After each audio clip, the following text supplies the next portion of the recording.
Imagine you are at work and it is your job to capture a once-in-a-lifetime moment in someone's life. As a professional photographer for the last 10 years, I have encountered just that. I am here to tell you that the key aspects of creating a great photo are composition, lighting, and shooting the subject. The composition tells the story and purpose of the photograph. In the rule of thirds, it's one of the first things that a photographer learns in classes, and rightfully so, as it is the basis for a well-balanced and interesting shot. You have to learn that your frame is like a tic-tac-toe board and break it up into thirds. For some, the rule of thirds comes naturally, but for others, you have to practice to have it become second nature.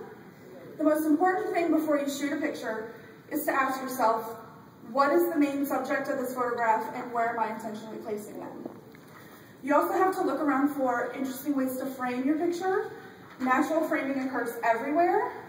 You can do it with tree branches or doorways, fences, things like that. It gives it more of an interesting shot, and it shows what you're intentionally focusing your picture to be.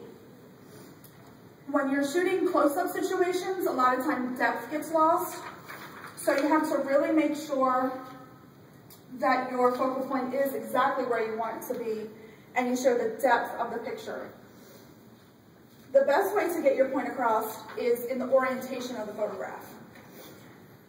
Your camera produces a rectangular image, horizontal and vertical.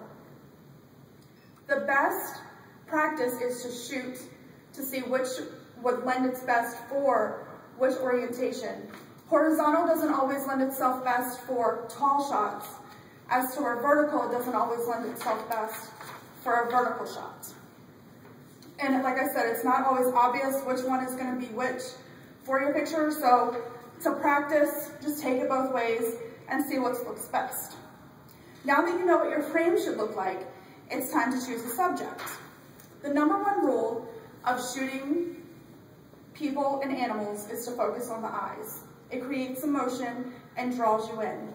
A lot of times people don't like that forced, say cheese look that photographers always say. It just looks phony and cheesy, to be honest. A candid picture will capture a more natural looking photo, and it'll make for more interesting facial expression, and pose pictures give a more finished look. Keeping your subject symmetrical is a good technique to use. It achieves great results, and you can have amazing pictures by showing symmetry. Sometimes to show symmetry, you actually have to get down on the object's level, like with a child, get down on the floor and play with them and take the picture that way. I often have to climb up tall, so that way I can get up high to take the shot. What you have to ask yourself is, what is the main subject of this photo and where am I intentionally placing them? There are a few rules not to do. Trying to fit too much in one picture, like the scenery, your whole family, a landmark, is just way too much for a vacation photo. Taking a picture with a competing background and foreground, these bushes, and too much outfit just makes for a really bad shot. Taking a picture from too far away, so you're not really sure what the main focus point is of the shot. You won't always get the perfect shot the first time you shoot it, so the best thing to do then is, keeping the rule of thirds in mind, try cropping your picture after you shot it, either with the photo editing software in your camera or with Photoshop, something like that. Cropping ensures that your photo has a clear focal point.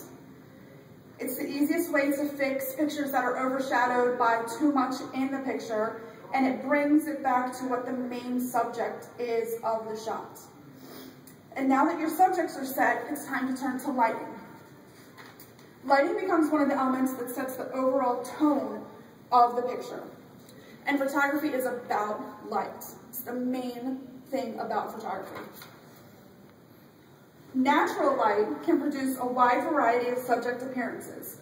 Glowing effects, they have a softer look, but you have to be really mindful of where your natural light is coming from. The color of the light makes a big difference. You have to make sure that you know the direction and know where to place your subject around the light.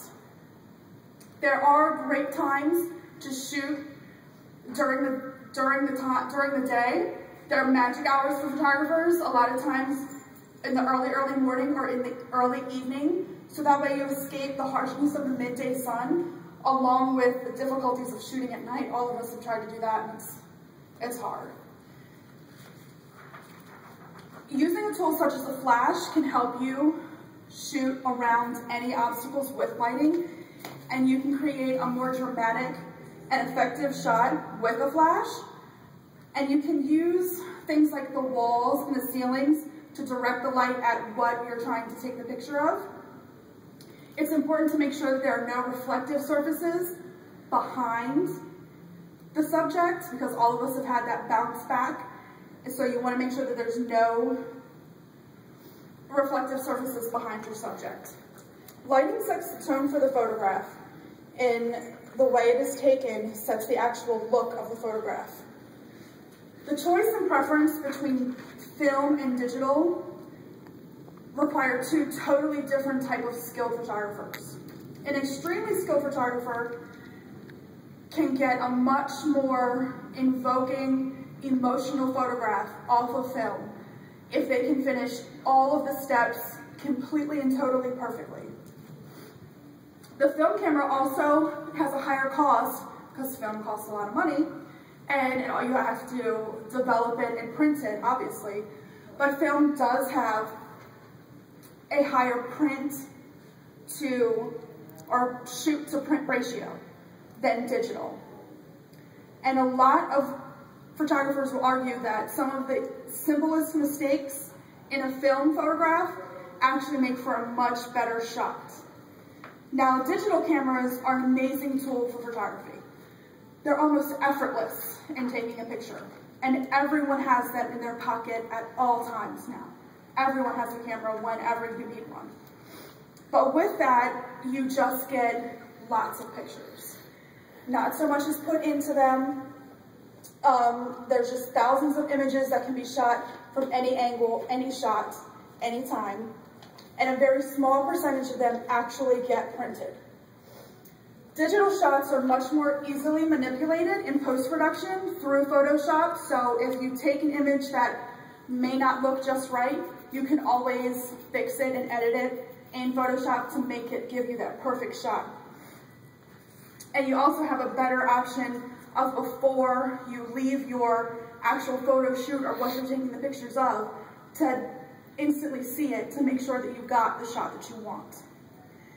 If you follow all of these factors and recognize them in mere seconds sometimes to get that perfect shot, you can capture a perfect photograph. If you see when you're taking a picture of your family or a kid or your sunset, if you take into account the composition, lighting, and media style in which you capture your photograph, you'll be sure to have a picture that lasts you a lifetime.